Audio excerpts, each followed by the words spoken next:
हम एक हैं। जोर जुल्म की टक्कर में संघर्ष हमारा, अरे जोर जुल्म की टक्कर में संघर्ष हमारा नारा। आवाज दो, आवाज दो। ऑटो यूनियन, ऑटो यूनियन, हमारी यूनियन, हमारी ताकत जिंदाबाद, जिंदाबाद जिंदाबाद हमारी यूनियन, हमारी ताकत जिंदाबाद, जिंदाबाद जिंदाबाद महाराष्ट्र सरकार मुर्दाबाद, मुर्दाबाद मुर्दाबाद महाराष्ट्र सरकार मुर्दाबाद। मुर्दाबाद मुर्दाबाद। अरे रोजी रोटी दे ना सकी, वो सरकार की कमी है, रोजी रोटी दे ना सकी, वो सरकार की कमी है, जो सरकार निकम्मी है, अरे जो सरकार निकम्मी है, अरे जो सरकार निकम्मी है, आवाज दो, आवाज दो। देखिए 22 मार्च से इस देश में लॉकडाउन की घोषणा हुई।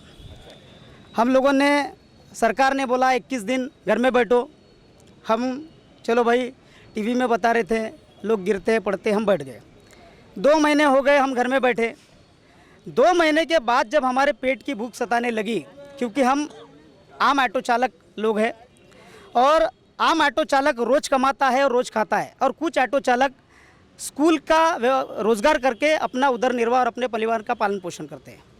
2 महीने तक घर बैठने के बाद उसका घर का जब राशन पानी ख़त्म हो जाता है, उसके परिवार के लोग जब भूख से बोलने लगते हैं, सब्जी के लिए बोलने लगते हैं, सिलेंडर के लिए बोलने लगते हैं, बिजली के लिए बोलने लगते हैं, ये सारी चीज़ें जब हमारे सामने आती है तो फिर हमारा व्यवसाय अगर बंद है तो हमने करना क्या। और इसीलिए हम लोग अनेक निवेदन सरकार को दे चुके अपनी अपनी संगठन के माध्यम से।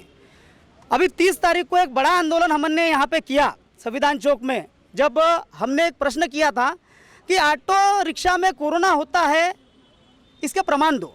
अगर आप पर्सनल कार को चलने दे सकते हो तो ऑटो को क्यों नहीं, ये हमारा सवाल था। आज की परिस्थिति ऐसी है कि हम लोग आज भी 4.5 महीने होने के बाद भी हमको रोजी रोटी के लिए संघर्ष करना पड़ रहा है। स्कूल के ऑटो रिक्शा स्कूल बंद होने की वजह से घर में बैठे हैं, और इसलिए हमने एक छोटी सी डिमांड रखे कि सरकार अगर चाहती है कि हम घर में बैठे तो सारे महाराष्ट्र के ऑटो चालकों को सरकार ने 5,000 रुपये मासिक कोविड जब 19 जब तक ख़त्म नहीं होता 5,000 रुपये देना चाहिए।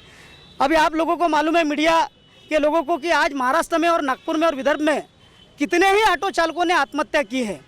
तो ये आत्महत्या क्यों कर रहे हैं साहब, इसके ऊपर सरकार ने चिंतन नहीं करना चाहिए कि महाराष्ट्र सरकार ने, केंद्र सरकार ने।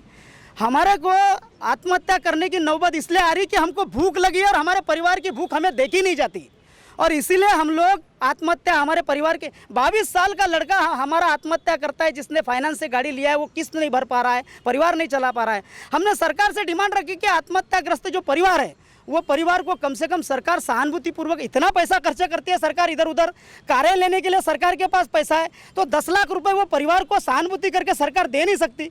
और इसी मांग को लेकर आज हम लोग यहाँ पे सब लोग, विदर्भ ऑटो रिक्शा चालक फेडरेशन और विदर्भ ऑटो रिक्शा चालक महासंघ, इनके संयुक्त विद्यमान से यहाँ पे 13 संगठन जो नागपुर की है वो एकत्रित होकर यहाँ पे आज नारे निदर्शन है। और ऐसा ही आंदोलन अभी पूरे विदर्भ में हर जगह चालू है 11 बजे से।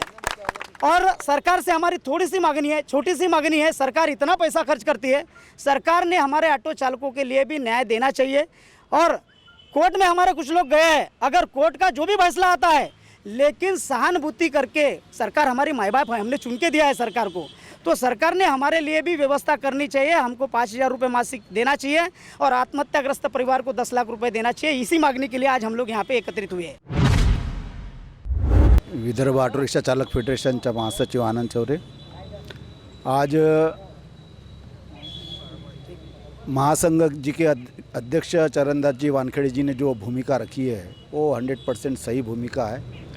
और उसका वक्तव्य करते हुए मैं केवल इतना ही बोलूँगा कि सरकार ने तत्काल हम लोगों को 5,000 रुपया मासिक ऑटो रिक्शा चालकों को देना चाहिए, और जो आत्महत्या जिन्होंने की है उनको 10 लाख रुपया तुरंत मदद सरकार ने करनी चाहिए। इसी मांग को लेकर हम लोग आज आंदोलन कर रहे हैं, और ये आंदोलन केवल नागपुर में ही नहीं तो संपूर्ण विदर्भ के हर जिले के अंदर में ये आंदोलन है और यह नागपुर के अंदर में सभी 13 संगठनाएं एक जगह आकर आज बड़े पैमाने पर ये आंदोलन यहाँ पर कर रही है। सरकार ने हमारी मांगों की तरफ में ध्यान देना चाहिए और किसी भी रिक्शा चालक ऑटो चालकों को मरने नहीं देना चाहिए। ये जिम्मेदारी सरकार की बनती है और सरकार की जिम्मेदारी है कि जैसा बाकी के लोगों को जगा रही है वैसा ऑटो रिक्शा चालकों को भी वे लोग उनको भी जीवन जगाए, उनका वाला भी उनको भी जीवन जगने दे। इसी आशाओं के साथ में मैं यहाँ पर धन्यवाद अदा करता हूँ। मैं संजय जिस्कर, नागपुर जिला ऑटो चालक मालक महासंघ का पश्चिम विभाग के सचिव होने के नाते मैं आपको कोरोना महामारी में जो ऑटो चालक की जो समस्या निर्माण हुई उसके बारे में कुछ बोलना चाहूँगा। 4 महीने का समय आया, संगठन की ओर से कितने सारे निवेदन सरकार को दिए गए, केंद्र सरकार को दिए गए, कलेक्टर को दिए गए, महानगरपालिका आयुक्त को दिए गए, लेकिन इतने सारे निवेदन देने के बाद भी ऑटो चालक के प्रति इनके मन में कुछ भी थोड़ा भी दयनीय भावना इनके मन में नहीं है। इसलिए हम चाहते इसके बाद जब भी कभी हम सोचेंगे दोबारा सब चुनाव का समय आएगा तो हम ये बात जरूर ध्यान में रखेंगे कि दोबारा सरकार को सत्ता में रखना है या नहीं रखना है और बहिष्कार करेंगे। और हमारा जो शोषण हो रहा है वो शोषण नहीं होना चाहिए। इसलिए इसके पहले भी हमने 30/7 को एक आंदोलन किया था। हम दोनों सरकार से नाराज़ हैं। हम कितना सालों से हम समाज कल्याण बोर्ड की डिमांड कर रहे, 30 साल करीब 30 साल हो रहे, लेकिन आज तक हमारी डिमांड पूरी नहीं की है। इतनी बड़ी महामारी आई, किसी ने कोई भी सरकार ने हमको कोई सहायता तक नहीं की है, ना कोई किट दिया, ना कोई आर्थिक सहयोग किया। कोई आत्महत्या कर रहे हमारे ऑटो चालक। आज कोई बहुत सारे ऑटो चालक किराए के घर में रहते, कोई किराए से ऑटो चलाता है, उसकी ऐसी कंडीशन है कि आत्महत्या करने लायक उनकी परिस्थिति हुई है, फिर भी हमारी तरफ किसी का ध्यान नहीं है। इसलिए हम सरकार का बहिष्कार करते और प्रशासन का भी बहिष्कार करते। क्रांति ऑटो चालक संगठन के कार्याध्यक्ष मनोहर गजभिये, मैं ये महाराष्ट्र सरकार और केंद्र सरकार के ओर से इनका निषेध करता हूँ। ये महाराष्ट्र सरकार मंदिर बनाने के लिए 1 करोड़ रुपए दान दे सकती है, तो ये गरीब ऑटो चालक के परिवार को 5,000 रुपये मंथली दे नहीं सक रही है। ये सरकार हमारे लायक नहीं है। ये सरकार हमको बदलनी है। हमारा बाबा साहब ने बोला था, बाबा साहब डॉक्टर भीमराव अंबेडकर ने बोला था कि मंदिर बनाने से अच्छा है तुम हॉस्पिटल बनाओ, हॉस्पिटल में कम से कम गरीबों का इलाज होगा। ये मंदिर बना रहे हैं, कम से कम हमारा मंदिर बनाने से हमारा उद्धार नहीं होगा। एक मंदिर बनाने से 1000 भिखारी पैदा होंगे वहाँ पे, और स्कूल बनाने से कम लाखों विद्वान तैयार होंगे, अब्दुल कलाम होंगे। लेकिन यह शोषण कर रही है गरीबों का। यह सरकार कोई लायक नहीं है गरीबों के। मैं ये उद्धव ठाकरे जी से भी अनुरोध करता हूँ कम से कम वो गरीब ऑटो चालक का शोषण ना करे, और केंद्र सरकार से भी विनती करता हूँ कि भैया ये सब रोको। ऑटो चालक रात दिन मेहनत करते हैं, सबको सुविधा देते हैं, तो हमारे को भी सुविधा दो। बस इतना बोल के मैं दो सब। मैं